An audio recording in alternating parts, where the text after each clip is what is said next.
વિદ્યાર્થી મિત્રો, આજે આપણે ફોટો ઇલેક્ટ્રિક અસરનો પ્રાયોગિક અભ્યાસ કરવાના છે.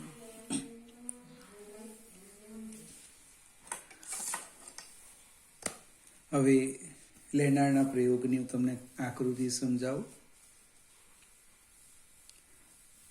આ એક શૂન્ય અવકાશિત કરેલી કાચની નળી છે.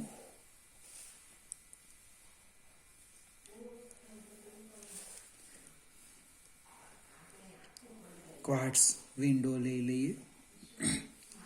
આ પ્રકાશના કિરણમાં આવે એ રીતના આપણે અહીં એક ધાતુની તકતી અથવા પ્લેટ આ રીતના, આને નામ આપવાના સી અને નામ આપવાના એ.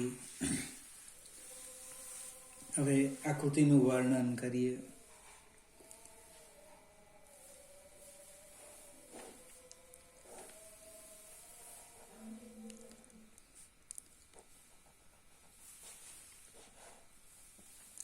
અહીંયા બેટરી જોડવાના છે. હવે એ બેટરી કેવી છે, તમારી બુકની અંદર એક જુદી કળ બતાવેલી છે. એ કળ ફેરવે તો આ માઇનસ પ્લસ, પછી આમ પણ થઈ જાય પ્લસ માઇનસ. આમ આપણે ખાલી સમજવા માટે હું આકૃતિ દોરું છું. પ્રવાહ માપક, માઇક્રોમીટર અથવા તો ગેલ્વેનોમીટર જે લખે તે, RH રિહોસ્ટેટ, અને આ બે વચ્ચેનો પોટેન્શિયલ ડિફરન્સ બતાવવા માટેની સિસ્ટમ. હવે અહીંયા જે છે બતાવી દઈએ. આપાત પ્રકાશ, અલ્ટ્રાવાયોલેટ વિકિરણ. આકૃતિમાં શું દર્શાવેલું છે? શૂન્ય અવકાશિત કરેલી કાચની નળીની અંદર ધાતુની એક પ્લેટ, મને ધાતુની એક પ્લેટ, કેથોડ સી. હવે એના નામ સમજાવી દે. કેથોડ સી, એને એક બીજું પણ નામ કહેવાય ઉત્સર્જક. એને એક બીજું પણ નામ કહેવાય ફોટો સંવેદી સપાટી. એનોડ અને કેથોડ એ લગભગ કેમેસ્ટ્રીમાં આવે એ રીતના પણ બરાબર છે. ઉત્સર્જક મીન્સ એ ઇલેક્ટ્રોનનું ઉત્સર્જન કરવાનું છે. એ સંદર્ભમાં કોઈક એને ઉત્સર્જક પણ કહેવાય. બીજું કોનું ઉત્સર્જન કરવાના? ઇલેક્ટ્રોનનું. એટલે સરળતાથી ઉત્સર્જન થવું જોઈએ એ સંદર્ભમાં એને ફોટો સંવેદી સપાટી, સેન્સિટિવ આપણે બોલીએ ને, સંવેદનશીલ, જરા કંઈક લગાડીએ તો અસર થાય શરીરમાં, તેમ આ એવી સપાટી છે કે જેવો પ્રકાશ આપાત કરો કે ઇલેક્ટ્રોનનું ઉત્સર્જન થાય. એ બને ધાતુની પ્લેટ, એને આપણે એનોડ કહેવાના. હવે એનોડ અને કેથોડ વચ્ચે શું છે? એનોડ અને કેથોડ વચ્ચે એક વિદ્યુત કોષ છે. હવે આ જે વિદ્યુત કોષ છે એને આપણે પ્લસ માઇનસ બદલી શકીએ. તમે ફેરવી કાઢો. હાલમાં આ માઇનસ છે ને પ્લસ છે, અને અહીંયા જોડી દો, અહીંયા જોડી. એવી ચોપડીમાં તમને એક કી બતાવેલી છે, રિવર્સેબલ કી બને. એ પ્રેક્ટિકલમાં આવે ત્યારે આપણે એની ચર્ચા કરીશું. પ્લસ માઇનસ બદલાઈ જાય. બીજું પ્રવાહ માપક છે, ગેલ્વેનોમીટર અથવા માઇક્રોમીટર. એનોડ અને કેથોડ વચ્ચે પોટેન્શિયલ ડિફરન્સ બતાવવા માટે શું છે? રિયોસ્ટેટ છે. એટલે એનોડ અને કેથોડ વચ્ચે વિદ્યુત કોષ, પ્રવાહ માપક. પ્રવાહ માપકની લખવું હોય તો કોઈ ગેલ્વેનોમીટર લખે, માઇક્રોમીટર લખે, અરે કોઈ એ મીટર લખે, જે લખવું હોય તે. અને પોટેન્શિયલ ડિફરન્સ ફેરફાર કરવા માટે એક રિયોસ્ટેટ છે. આ આપણે પ્રેક્ટિકલમાં જોઈશું. આની મદદથી બને આ બે છેડા વચ્ચેનો વોલ્ટેજમાં વધારો ઘટાડો કરી શકાય. હવે આપણે એ કામ કેવી રીતે કરવાનું તે પહેલાં સમજવા પ્રયત્ન કરીએ. આ જે રચના છે એમાં તમે અભ્યાસ કેવી રીતના કરવાનો અને શાનો અભ્યાસ કરવાના. તો આ જે એનોડ છે એને કેથોડની સાપેક્ષે હું ધન વિભવે રાખું. આ પરિસ્થિતિ ધન સ્થિતિ માને તો પરિસ્થિતિ શું થાય? જો કેથોડ પર તમે પૂરતી ઊંચી આવૃત્તિવાળો પ્રકાશ આપાત કરો એટલે એની સપાટી પરથી ઇલેક્ટ્રોનનું ઉત્સર્જન થવાનું. આ ધન સ્થિતિ માને છે. આની સાપેક્ષે એટલે કેથોડ અને એનોડ વચ્ચે જે પોટેન્શિયલ ડિફરન્સ છે એને કારણે આ ઇલેક્ટ્રોન પ્રવેગિત થવાના અને ક્યાં પહોંચવાના? એનોડ પર પહોંચવાના. હવે જેવા એ એનોડ પર પહોંચે એટલે આ રીતે ગતિ કરવાના અને શાનું નિર્માણ કરવાના? ફોટો ઇલેક્ટ્રોન પ્રવાહ આઈનું નિર્માણ કરવાના, જે આપણે પ્રવાહ માપકની મદદથી માપી એનો અભ્યાસ કરી શકીએ છીએ. ફરીથી સમજાવો. આજે મેં અહીંયા કંઈક લખ્યું છે એની રચના છે. હવે એનોડને કેથોડની સાપેક્ષે ધન વિભવે અને કેથોડ શું થવાનું? ઋણ વિભવે. કેથોડ ઉપર પૂરતી ઊંચી આવૃત્તિવાળા વિદ્યુત ચુંબકીય તરંગ આપાત કરીએ એટલે કેથોડ મીન્સ ફોટો સંવેદી સપાટી પરથી ઇલેક્ટ્રોનનું ઉત્સર્જન થાય. હવે કેથોડ અને એનોડ વચ્ચે જે પોટેન્શિયલ ડિફરન્સ છે તેનાથી આ ઇલેક્ટ્રોન શું કરવાના? પ્રવેગી ગતિ કરી ક્યાં પહોંચવાના? એનોડ પર. પ્રવેગી ગતિ કરી એનોડ પર પહોંચે છે અને શાનું નિર્માણ કરે?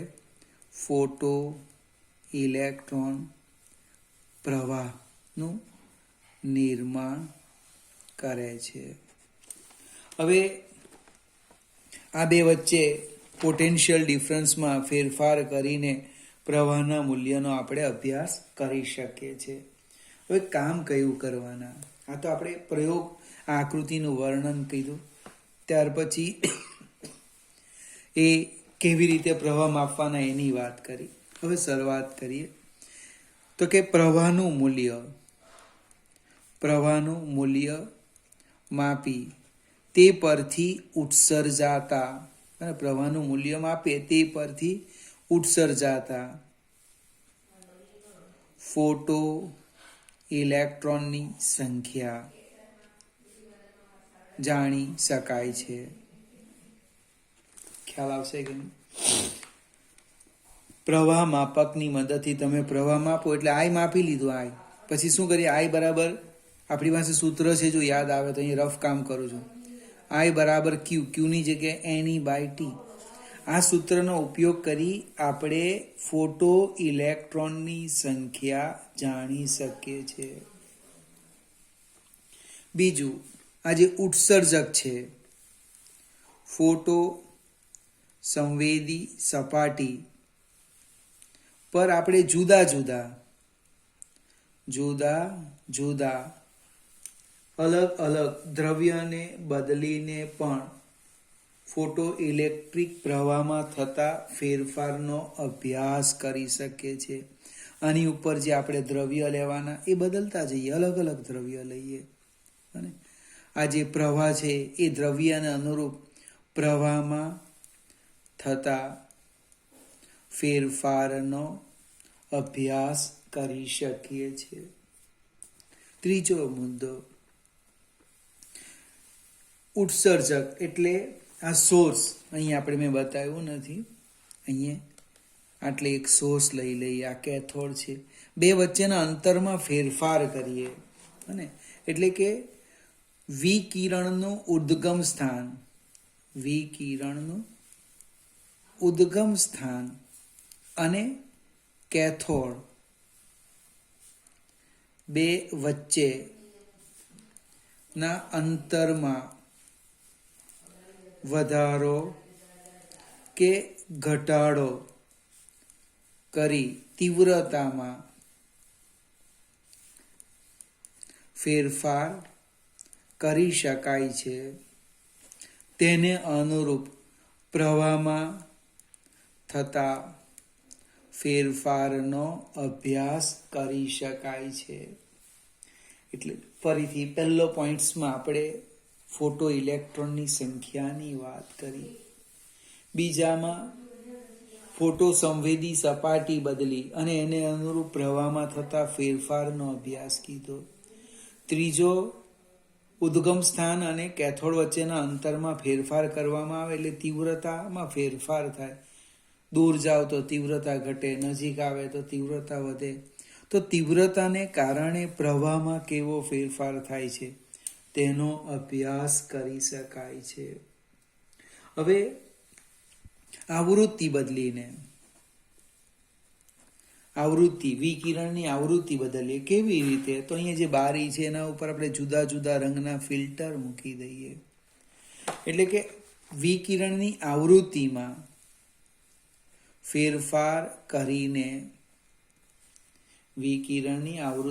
ફેરફાર કરીને પ્રવાહમાં થતા ફેરફારનો અભ્યાસ કરી શકાય છે. ફરીથી આપણે આની વ્યક્તિગત ચર્ચા કરવાના છે. પહેલા જે શરૂઆત કરી એ રચનાની વાત કરી. ત્યાર પછી એ ખરેખર કેવી રીતે કામ કરવાનો, પ્રવાહ કેવી રીતે મળવાનો એની સમજૂતી આપી. હવે એના પરથી આપણે 4 મુદ્દા શીખવાના. એમાં પહેલો ફોટો ઇલેક્ટ્રોનની સંખ્યા, એ આપણે ખ્યાલ આવશે તમે પ્રવાહનું માપન કરો એટલે. બીજું, થ્રેશોલ્ડ આવૃત્તિનું મૂલ્ય દ્રવ્યની જાત પર આધાર રાખે, એ કેવી રીતે ખબર પડવાની? તો કે ફોટો સંવેદી સપાટી તમે બદલી કાઢો બને, તેના ઉપર જે વિકિરણ આપાત કરીએ એને અનુરૂપ પ્રવાહમાં થતો ફેરફાર પરથી આપણે સમજી શકીએ. બીજા 2 મુદ્દા લીધા, એક તીવ્રતા અને બીજું આવૃત્તિ. તીવ્રતા માટે શું કીધું તમને પોતાને પણ ખ્યાલ આવશે. આ પડદો છે, આ એક ટોર્ચ લેવ, નજીક લઈ જાઓ, દૂર લઈ જાઓ, નજીક લાવો, દૂર લઈ જાઓ. અહીંયા જે તીવ્રતા છે એમાં ફેરફાર થશે. જુદા જુદા ફિલ્ટરો મૂકી વિકિરણની આવૃત્તિ બદલી પ્રવાહના ફેરફારનો અભ્યાસ કરી શકાય છે. હવે એમાં પહેલો મુદ્દો લઈએ, જે ચર્ચા કરી એ જ ફોટો ઇલેક્ટ્રોન પ્રવાહ વિરુદ્ધ તીવ્રતાના આલેખની વાત કરવાનો. તો એ આલેખ દોરીએ આપણે. આ રીતના આવશે. ચોપડીમાં જો તમને ખ્યાલ આવી જશે.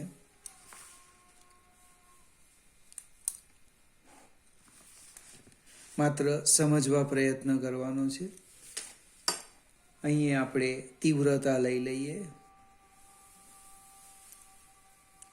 વિકિરણની તીવ્રતા, અને અહીંયા લઈ લઈએ ફોટો ઇલેક્ટ્રોન પ્રવાહ. કંઈક આલેખ આ રીતે મળે છે. આની ચર્ચા આપણે 2 વિડીયો પછી કરીશું કે કેવી રીતે સુરેખ મળે. ફરીથી, કેથોડ પર આપાત પ્રકાશની તીવ્રતામાં ફેરફાર કરી પ્રવાહ માપવામાં આવે અને પ્રવાહ વિરુદ્ધ તીવ્રતાનો આલેખ દોરીએ તો એ આલેખ આકૃતિમાં દર્શાવ્યા પ્રમાણે મળે છે. અહીં ફોટો ઇલેક્ટ્રોન પ્રવાહ એ આપાત પ્રકાશની તીવ્રતાના સમપ્રમાણમાં હોય છે. તીવ્રતા વધે, ફોટો ઇલેક્ટ્રોનની સંખ્યા વધે એટલે કે પ્રવાહ વધે. ખ્યાલ આવશે કે નહીં? પ્રવાહ ક્યારે વધે? તો કે 1 સેકન્ડ એકમ સમયમાં ઉત્સર્જાતા ઇલેક્ટ્રોનની સંખ્યા વધે. એ ક્યારે વધે? તો કે એની ઉપર આપાત, આપણે પાછળથી શીખવાના છે, ફોટોનની સંખ્યા વધે. બીજો મુદ્દો લઈએ. આ પહેલો લીધો, આલેખ પ્રવાહ વિરુદ્ધ તીવ્રતા. હવે આપણે વિદ્યુત સ્થિતિમાનનો તફાવતની હું વાત કરું. વિદ્યુત સ્થિતિમાનનો તફાવત એની વાત કરીએ આપણે. હવે કેથોડ એ આપણે ઋણ વિભવ છે, ઋણ સ્થિતિ માટે, અને એનોડ છે એ ધન વિભવ છે. આપણે એનોડ પર અને એનોડનું ધન સ્થિતિમાન ધીમે ધીમે વધારતા શું થાય? પ્રવાહમાં વધારો થાય છે. એનોડ ઉપર +1, +2 વોલ્ટેજ આપણે વધારતા જઈએ, +1, +2, +3 વોલ્ટેજ વધારતા જઈએ, તેમ તેમ શું થાય છે? ફોટો ઇલેક્ટ્રોન પ્રવાહમાં વધારો થાય છે. કોઈ એક ધન સ્થિતિમાં શું થશે? કોઈ એક ધન વિભવે ધન સ્થિતિમાં બધા જ ઉત્સર્જાતા ફોટો ઇલેક્ટ્રોન, બધા જ ઉત્સર્જાતા ફોટો ઇલેક્ટ્રોન એનોડ પર પહોંચે છે. જેટલા પણ ઇલેક્ટ્રોનનું એકમ સમયમાં ઉત્સર્જન થયું એ બધા જ ઇલેક્ટ્રોન એનોડ પર પહોંચે છે. આ સમયે ફોટો ઇલેક્ટ્રિક પ્રવાહ કેવો બને છે? મહત્તમ બને છે, મેક્સિમમ બને છે. ફરીથી વોલ્ટેજનું મૂલ્ય વધારતા જઈએ એટલે કે V વધે તો I વધે. કોઈ એક વોલ્ટેજે એનોડના કોઈ એક ધન સ્થિતિમાં શું થાય? પ્રવાહ મેક્સિમમ બને. બધા જ ઇલેક્ટ્રોન એનોડ પર પહોંચી ગયા અને પ્રવાહ મહત્તમ બને છે. આ જે પ્રવાહ મહત્તમ બને એ પ્રવાહનું નામ છે સંતૃપ્ત પ્રવાહ. સંતૃપ્ત પ્રવાહ, સેચ્યુરેશન કરંટ. સંતૃપ્ત આપણે ઘણી વખત બોલીએ, આપણને ભાવતું ખાવાનું મળે તો તરત કહીએ હું સંતૃપ્ત થઈ ગયો, ધરાઈ ગયો. સંતૃપ્ત થવું મીન્સ ધરાઈ જવું. પછી શું થાય? પછી આપણે જમતા અથવા વધારે ખાતા નથી. એટલે આ જે ચોક્કસ વોલ્ટેજ છે એ પછી પણ જો તમે વોલ્ટેજ વધારો તો પ્રવાહમાં વધારો થતો નથી. કેમ? તો કે મહત્તમ પ્રવાહ, સંતૃપ્ત પ્રવાહ, સેચ્યુરેશન કરંટ મળી ગયો, એનાથી હવે વધવાનો નથી. ચલો આગળ જઈએ. કદાચ પરીક્ષામાં એટલે એકાદ માર્કનો ઓબ્જેક્ટિવ પૂછી કાઢે કોઈક રીતે સંતૃપ્ત પ્રવાહ સમજાવો, તો લખવાનું ભાઈ એનોડનું સ્થિતિમાન, ધન સ્થિતિમાન ધીમે ધીમે વધારતા પ્રવાહનું મૂલ્ય વધે છે. કોઈ એક ચોક્કસ ધન વિભવે શું થાય? બધા જ ઇલેક્ટ્રોન કેથોડ પર એનોડ પર પહોંચી જાય છે. એટલે કે પ્રવાહનું મૂલ્ય મહત્તમ બને છે. એના પછી તમે વોલ્ટેજના મૂલ્યમાં વધારો કરો તો પ્રવાહ અચળ મળવાનો. આ અચળ પ્રવાહ, આ મહત્તમ પ્રવાહને આપણે નામ આપવાના સંતૃપ્ત પ્રવાહ, સેચ્યુરેશન કરંટ, ધરાયેલો પ્રવાહ કહે છે. સેજ આગળ જઈએ. હવે ચર્ચા આપણે બદલવાના એની અંદર જ કે હાલમાં લખ્યું હતું કેથોડ એ ઋણ હતું, એનોડ એ ધન વિભવે હતું. એની જગ્યાએ આપણે જુદી ચર્ચા કરીએ કે કેથોડની સાપેક્ષે, અહીંયા લખું છું, કેથોડની સાપેક્ષે એનોડને ઋણ વિભવે રાખવામાં આવે. હું ફરીથી નાની સરખી આકૃતિ માત્ર સમજવા માટે દોરીશ. કેથોડની સાપેક્ષે એનોડને ઋણ વિભવે રાખવામાં આવે એટલે આ આપણો કેથોડ છે, આ આપણો એનોડ છે, અને તમે નેગેટિવ કર્યા આની સાપેક્ષે. પરિસ્થિતિ શું થઈ? અહીંયા જે ઇલેક્ટ્રોનનું ઉત્સર્જન થયું બને એ ઇલેક્ટ્રોન પર આ એનોડ અપાકર્ષણ બળ લગાડવાનો. આગળ શું હતું? આ ધન વિભવે હતું, એટલે આકર્ષણ બળ લાગતું હતું. પ્રવેગી ગતિ કરીને એનોડ પર પહોંચી ફોટો ઇલેક્ટ્રોન પ્રવાહનું નિર્માણ કરતા હતા. હવે એવું નથી. હવે આ જે ફોટો ઇલેક્ટ્રોન છે એ ફોટો ઇલેક્ટ્રોન પર કયું બળ લાગે? અપાકર્ષણ. અપાકર્ષણ બળ લાગે છે. હવે ભાઈ અપાકર્ષણ બળ લાગે એમાં શું થવાનું? તો કે જે ઇલેક્ટ્રોન પાસે આ ઋણ વિભવ પાર કરવાની ક્ષમતા હશે, અથવા જે ઇલેક્ટ્રોન, આમ નહીં લખવું હોય તો જો બીજી રીતના લખીએ, જે ઇલેક્ટ્રોન પાસે આ અપાકર્ષણ નો સામનો કરવાની ઉર્જા હશે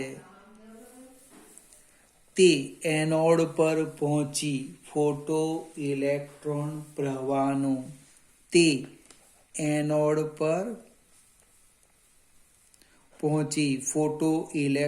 પ્રવાહનું નિર્માણ કરે છે. એટલે 100, 200, 300 ઇલેક્ટ્રોન ઉત્સર્જન થયા. એ બધાની ઉર્જાઓ જુદી જુદી હશે. એમાં જે ઇલેક્ટ્રોન પાસે આ ઋણ વિભવ ખૂબ તાકાત હશે, બને એ ઋણ વિભવ પાર કરવાની ક્ષમતા હશે, એ એનોડ પર પહોંચીને શું કરવાનું? ફોટો ઇલેક્ટ્રોન પ્રવાહનું નિર્માણ કરવાનું.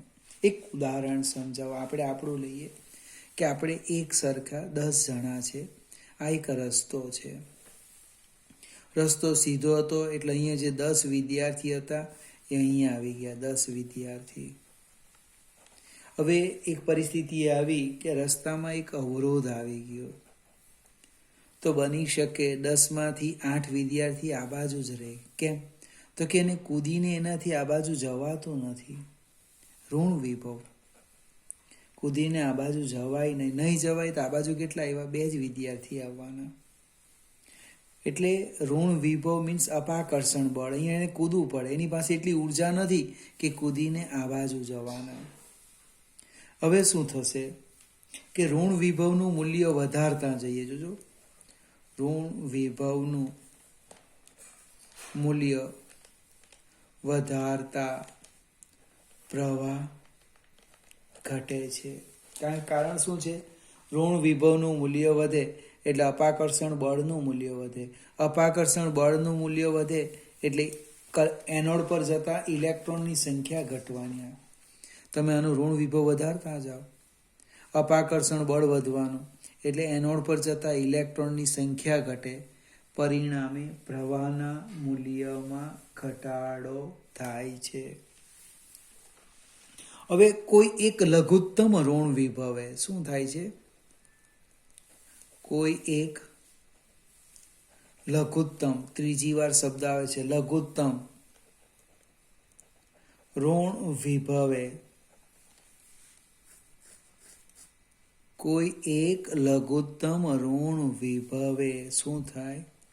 ફોટો ઇલેક્ટ્રોન પ્રવાહ શૂન્ય થાય છે. કેમ ભાઈ શૂન્ય થાય? એ લઘુત્તમ ઋણ વિભવે એક પણ ઇલેક્ટ્રોન કેથોડ પરથી એનોડ પર જઈ શકતો નથી. મને -5 વોલ્ટ કે 6 વોલ્ટ કીધું, એક પણ ઇલેક્ટ્રોન નહીં જઈ શકે. હા, એના કરતાં ઘટાડો તો 1-2 ઇલેક્ટ્રોન જાય અને પ્રવાહનું નિર્માણ કરે. પરિસ્થિતિ સમજાવું કે આ 10 વિદ્યાર્થી માટે આટલી ઊંચાઈ કરી તો 8 આ બાજુ જ રહી ગયા. સેજ વધારે ઊંચાઈ કરું તો 9 રહેવાના. હજુ સેજ જ વધારે કરી તો હવે એક પણ નહીં આવે. કેમ? તો કે આ જે વિદ્યાર્થી છે એ કૂદે તો અહીંયા સુધી આવે પણ આ બાજુ જઈ શકતો નથી. આ અપાકર્ષણ બળ વડે લાગતી જે બળ છે અને એની પાસે જે ઉર્જા છે એ હાલમાં કેવી થઈ ગઈ? સરખી. આ ભાગ નીચો કરો તો વિદ્યાર્થી કૂદીને આમ જઈ શકતે. સેમ ચર્ચા કરું છું. કોઈ એક લઘુત્તમ ઋણ વિભવે ફોટો ઇલેક્ટ્રોન પ્રવાહ શૂન્ય થાય છે. એક પણ ઇલેક્ટ્રોન એનોડ પર જઈ શકતો નથી. પણ આ લઘુત્તમ ઋણ વિભવનું મૂલ્ય ઘટાડે તો પ્રવાહ મળે, અને આના કરતાં વધારે તો શૂન્ય જ મળવાનું. તો આ જે લઘુત્તમ ઋણ વિભવ જેની સંજ્ઞા છે V0, એનું નામ આપવાના છે આપણે સ્ટોપિંગ પોટેન્શિયલ. એનું નામ આપવાના છે સ્ટોપિંગ પોટેન્શિયલ. ફરીથી સમજો, સ્ટોપ ધી ઇલેક્ટ્રોન, ઇલેક્ટ્રોનને આવતા અટકાવી દીધા. એનું નામ શું આપવાના છે આપણે? Stopping potential. ફરીથી પહેલો શબ્દ આવ્યો લઘુત્તમ ઉર્જા. ધાતુમાંથી ઇલેક્ટ્રોનનું ઉત્સર્જન મેળવવા માટે કંઈક ઓછામાં ઓછી લઘુત્તમ ઉર્જા, અહીંયા ઉર્જા લખેલું હતું, એને વર્ક ફંક્શન કીધું, કાર્ય વિધેય. ત્યાર પછી થ્રેશોલ્ડ આવૃત્તિમાં એવો શબ્દ લઘુત્તમ આવૃત્તિ કે એના કરતાં મોટી તો જ ઇલેક્ટ્રોનનું ઉત્સર્જન થાય, થ્રેશોલ્ડ આવૃત્તિ. લઘુત્તમ ઋણ વિભવે કે જ્યારે પ્રવાહ શૂન્ય બને તેને શું કહેવાના? તે ધાતુનું સ્ટોપિંગ પોટેન્શિયલ કહે છે. આ સ્ટોપિંગ પોટેન્શિયલ પછી જો તમે વોલ્ટેજ વધારો તો પ્રવાહ કેવો મળવાનો છે? શૂન્ય મળવાનો છે. હવે આ બધી ચર્ચા જે મેં તમને સમજાવી એ કેવી રીતના ખબર પડી? પ્રયોગ પરથી. તમે આ કનેક્શન જોયું, બને, તમે તેને અનુરૂપ આવૃત્તિ, તીવ્રતા, બને, પછી આ ઋણ વિભવ વધારતા ઘટાડતા, ધન વિભવ વધારતા ઘટાડતા, અને પ્રવાહમાં થતો ફેરફાર નોંધો. એ પ્રવાહનો ઉપયોગ કરીને જ આપણે આ ચર્ચા કરી છે. હવે જો તમે દ્રવ્ય બદલો, સમજાવો સ્ટોપિંગ પોટેન્શિયલમાં, આપણે એક સ્ટેપ આગળ વધીએ. સ્ટોપિંગ પોટેન્શિયલ શાના પર આધાર રાખવાનો? કે દ્રવ્યની જાત પર. તમે દ્રવ્ય બદલો તો જુદા જુદા દ્રવ્ય માટે સ્ટોપિંગ પોટેન્શિયલ કેવું મળે છે? જુદું જુદું મળે છે. બીજો એક સ્ટેપ લખીએ, આવૃત્તિ બદલીએ. બને, દ્રવ્ય એક જ રાખું, જો દ્રવ્ય એક જ અચળ જે છે તે, અને સામા ફેરફાર કરું? આવૃત્તિમાં. આવૃત્તિમાં આપણે ફેરફાર કરીએ તો તમને સ્ટોપિંગ પોટેન્શિયલ કેવો મળે છે? અચળ. હું આવૃત્તિમાં જો ફેરફાર કરું તો પણ સ્ટોપિંગ પોટેન્શિયલ કેવો મળે છે? અચળ. એક સ્ટેપ હજુ આગળ જઈએ. અહીં એક મુદ્દો મારો રહી ગયો, પહેલા સમજાવો. જો આપેલ દ્રવ્યનો સ્ટોપિંગ પોટેન્શિયલ, આપેલ દ્રવ્યનો સ્ટોપિંગ પોટેન્શિયલ કેટલો હોય? V0. આનો અર્થ શું થવાનો? આનો અર્થ લખવાનો કે ઇલેક્ટ્રોનની મહત્તમ ગતિ ઉર્જા કે મેક્સિમમ કેટલી? તો કે EV0. ઇલેક્ટ્રોનની મહત્તમ ગતિ ઉર્જા કેટલી થવાની? કે મેક્સિમમ EV0. ગોખવાનું નથી. આ V0 ભલે વોલ્ટ બોલીએ પણ એ છે શું છે? ઉર્જા છે. 1 કુલમ ધન વિદ્યુતભારની ઉર્જા છે, 1 કુલમ ઋણ વિદ્યુતભારની ઉર્જા છે. તો આટલાની કેટલી? એ નહીં સમજ પડે તો એકમ લખો, કુલમ, જૂલ પર કુલમ, એટલે કેટલા રહેવાના? જૂલ. આ તો ઉર્જા છે, ઉર્જા. જો તમે V0 સેજ ઘટાડો તો આ ઉર્જા ઘટે, બને, તો કે maximum is greater than EV0. Anode પર પહોંચીને શું કરે? ફોટો ઇલેક્ટ્રોન પ્રવાહનું નિર્માણ કરે. એટલે આ સ્ટોપિંગ પોટેન્શિયલની મદદથી તમે કઈ વસ્તુ સમજી શક્યા? કે ફોટો ઇલેક્ટ્રોનની મહત્તમ ઉર્જા કેટલી છે, એની મહત્તમ ગતિ ઉર્જા કેટલી છે, કે મેક્સિમમ. વોલ્ટમીટરની મદદથી તમે વોલ્ટેજ માપી લીધો, બને, કે આટલા વોલ્ટેજે પ્રવાહ શૂન્ય બન્યો એટલે સ્ટોપિંગ પોટેન્શિયલ આવી ગયો. તરત જ, જેને આપણે જોઈ શકતા નથી, તેની મહત્તમ ઉર્જાનું શું કીધું? માપન કરવામાં આવે. હવે પેલો પ્રશ્ન પેલો આગળ સમજાવ્યો તો ફરીથી સમજાવું કે હું આવૃત્તિ બદલું, આવૃત્તિમાં આપણે ફેરફાર કરીએ તો સ્ટોપિંગ પોટેન્શિયલ કેવો મળે? અચળ. એનો અર્થ એવો થાય કે તમે આવૃત્તિ બદલો પણ સ્ટોપિંગ પોટેન્શિયલ બદલાતો નથી. એનો અર્થ ફોટો ઇલેક્ટ્રોનની મહત્તમ ઉર્જા એ આવૃત્તિ પર આધાર રાખતી નથી. ફરીથી મિત્રો, હજુ ઘણું બધું બાકી છે, પણ આજે 4 મુદ્દા સમજાવ્યા. પહેલાં તમારું કામ એકને એક કદાચ હું ત્રીજી ચોથી વાર સમજાવું, આની રચના જોઈ લો. બીજો પોઈન્ટ, એ કેવી રીતે કામ કરે તે જો. ત્યાર પછી આનો ઉપયોગ શું કરવાના? પ્રવાહ માપીને એક ફોટો ઇલેક્ટ્રોનની સંખ્યા જોવાના. બીજું, આ પ્રયોગમાં આ બે વચ્ચેના વોલ્ટેજમાં ફેરફાર કરી પ્રવાહનો અભ્યાસ કરવાના. તીવ્રતામાં ફેરફાર કરી, આવૃત્તિમાં ફેરફાર કરી પ્રવાહનો અભ્યાસ કરવાના અને એને અનુરૂપ આપણે ચર્ચા કરવાના છે. આ વિડીયો 2-3 વાર જોજો અને તમને યોગ્ય લાગે એ રીતના લખીને નોટ તૈયાર કરવી.